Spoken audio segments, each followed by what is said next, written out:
Chapter 11. Digory and his uncle are both in trouble. You may think the animals were very stupid not to see at once that Uncle Andrew was the same kind of creature as the new children and the cabbie. But you must remember that the animals knew nothing about clothes. They thought that Polly's frock and Digory's Norfolk suit and the cabbie's bowler hat were as much parts of them as their own fur and feathers. They wouldn't have known even if those three were all the same kind, if they hadn't spoken to them, and if Strawberry hadn't seemed to think so. And Uncle Andrew was a great deal taller than the children, and a great deal thinner than the cabbie.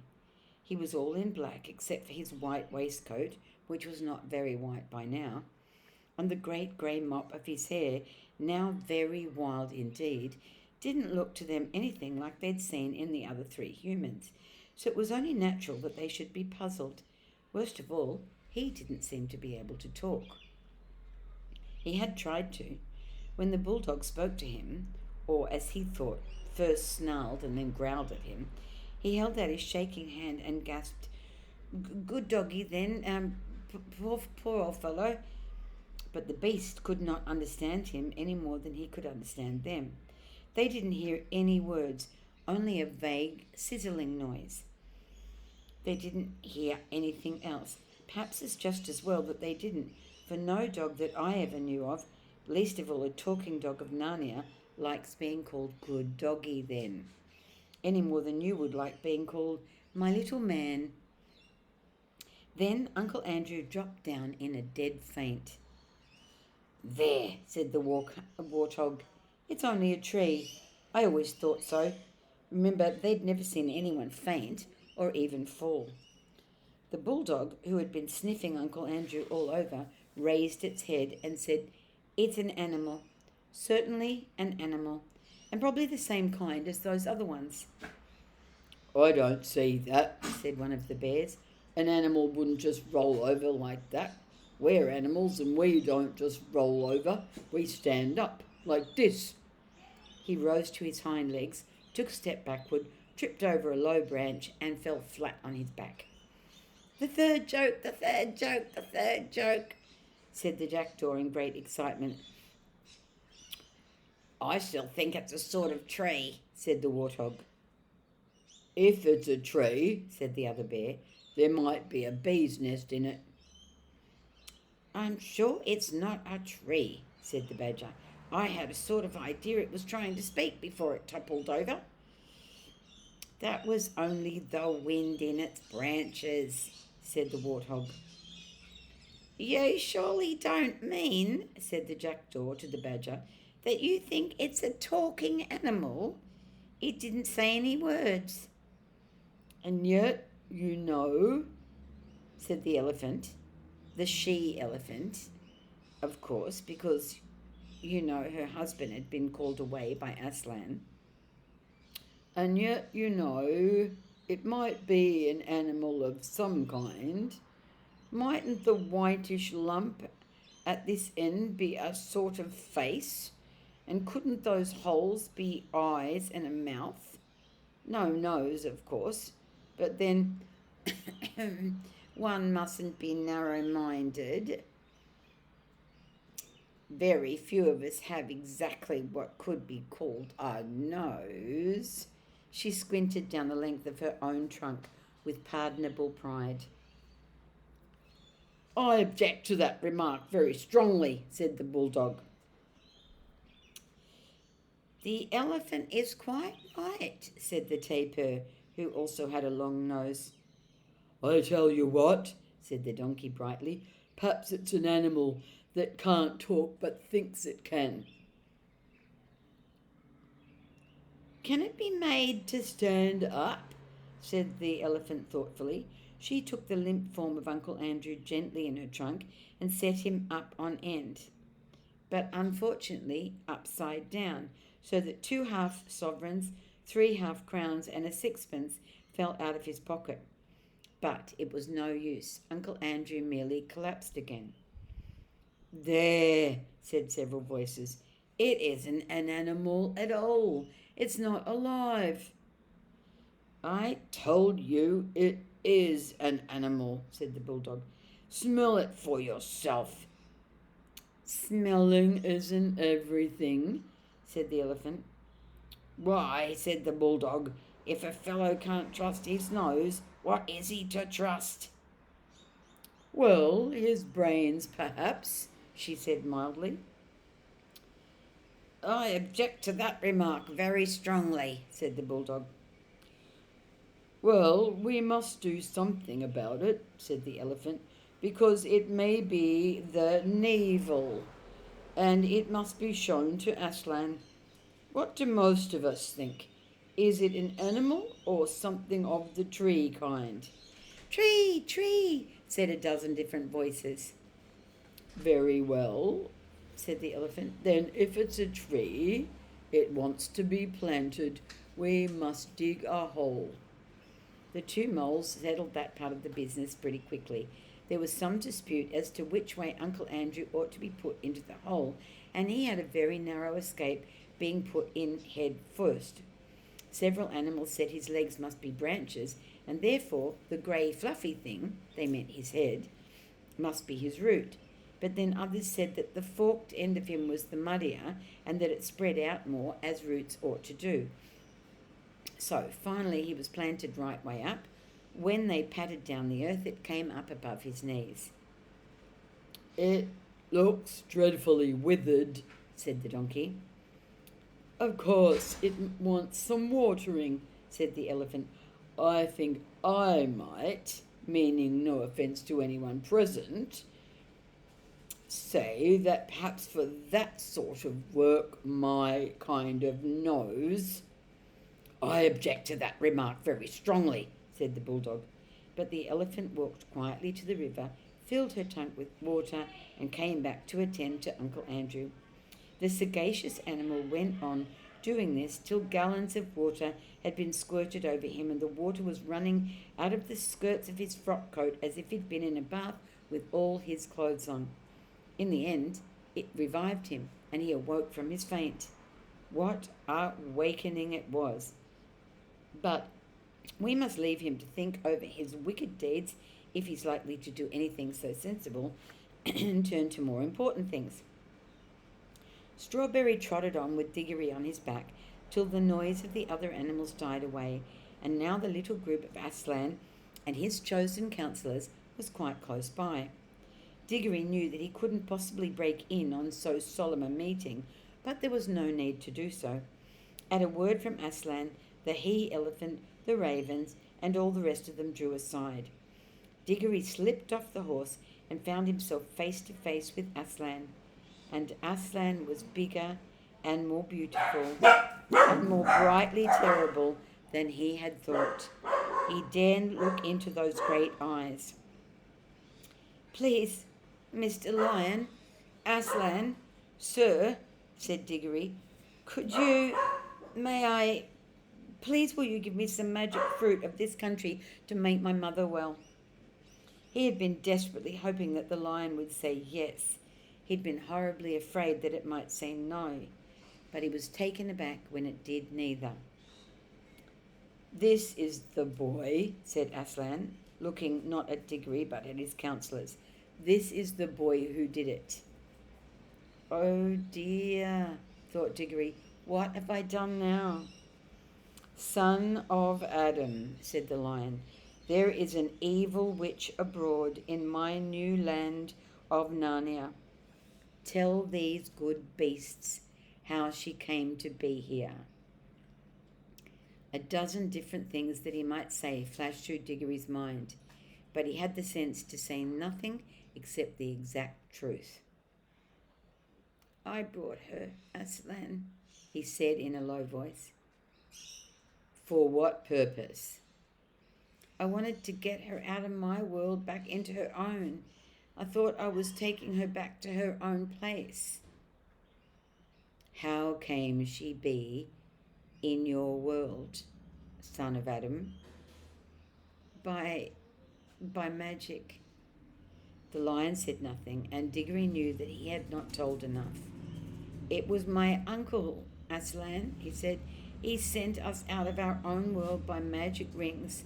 At least I had to go because he sent Polly first, and then we met the witch in a place called Charn, and she just held on to us when you met the witch, said Aslan in a low voice, which had the threat of a growl in it.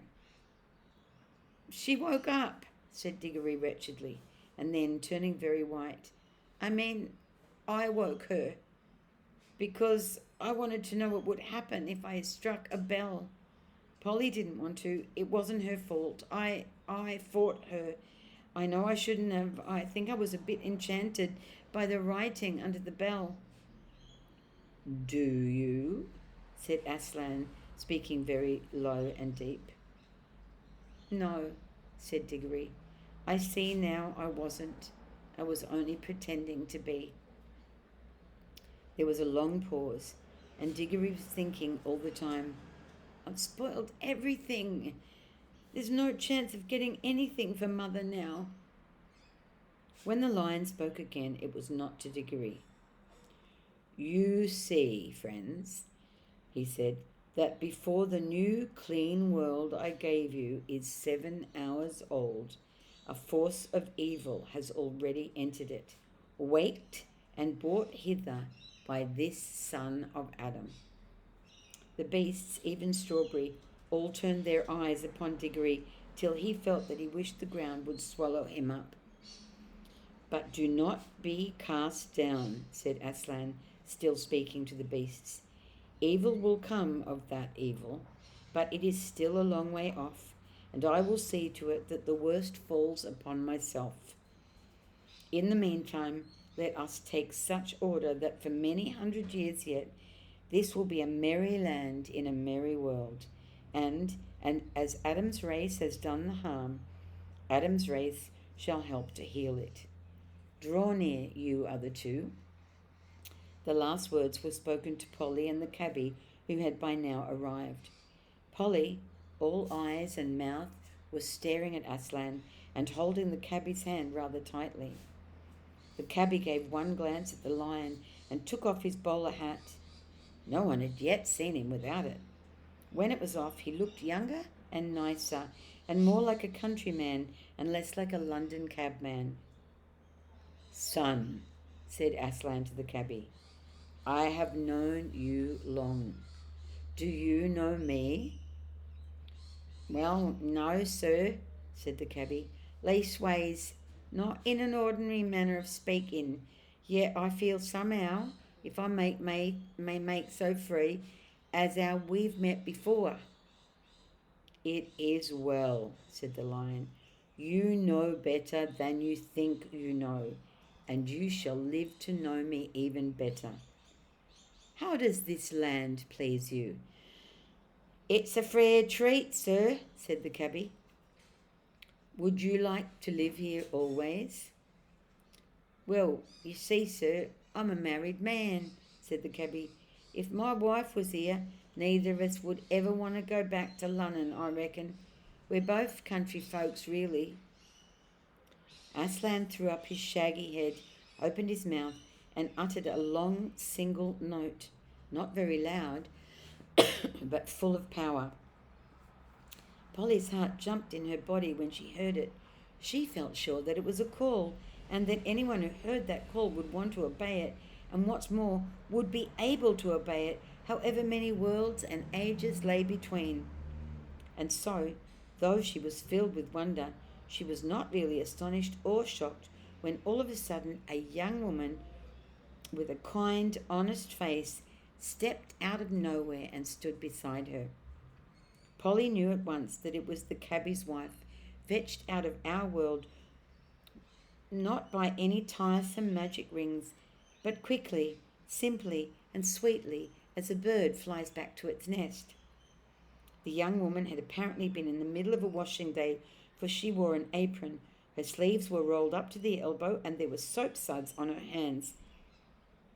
If she'd have had time to put on her good clothes, her best hat with the imitation strawberries on it, she would have looked dreadful.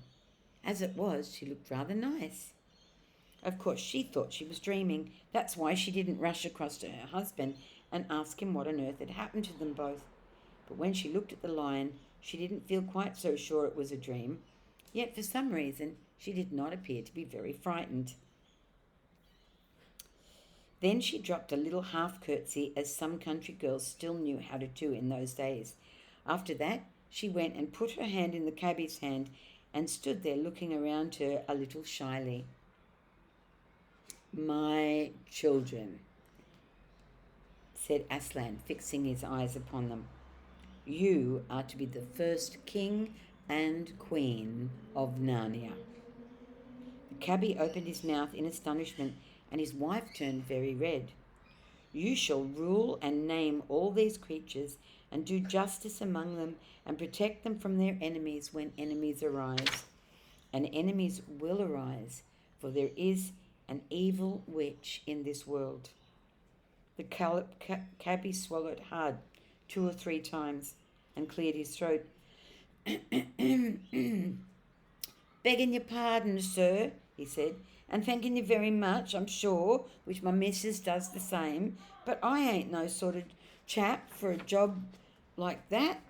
I never had much education, see?" "Well," said Aslan, "can you use a spade and a plough and raise food out of the earth?" "Yes, sir, I could do a bit of that sort of work, being brought up to it like." "Can you rule over these creatures kindly and fairly, remembering that they are not slaves like the dumb beasts of the world that you were born in, but talking beasts, and they are free subjects?" "I see that, sir," replied the cabbie. "I'd try to do the square thing by them all."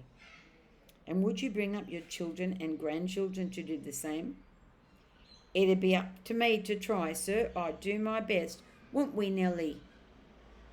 "And you wouldn't have favourites either among your own children or among the other creatures, or let any hold another one under or use it badly and wrongly?" "I never could abide such goings on, sir, and that's the truth. I'd give him what for if I caught him at it," said the cabbie. All through this conversation his voice was growing slower and richer, more like the country voice he must have had as a boy, and less like the quick, sharp voice of the Cockney.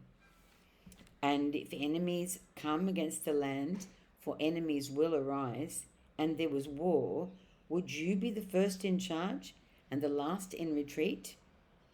"Well, sir," said the cabbie very slowly, "a chap don't exactly know till he's been tried. I dare say I might turn out ever such a soft un. Never did no fighting except with my fists. I'd try, that is, I hope I'd try to do my bit." "Then," said Aslan, "you will have done all that a king should do. Your coronation will be held presently, and you and your children and grandchildren shall be blessed, and some will be kings of Narnia, and others will be kings of Archenland, which lies yonder over the southern mountain. And you, little daughter," here he turned to Polly, "are welcome. Have you forgiven the boy for the violence he did you in the Hall of Images, in the desolate place of the accursed charm?" "Yes, Aslan, we made it up," said Polly. "That is well," said Aslan. "And now for the boy himself."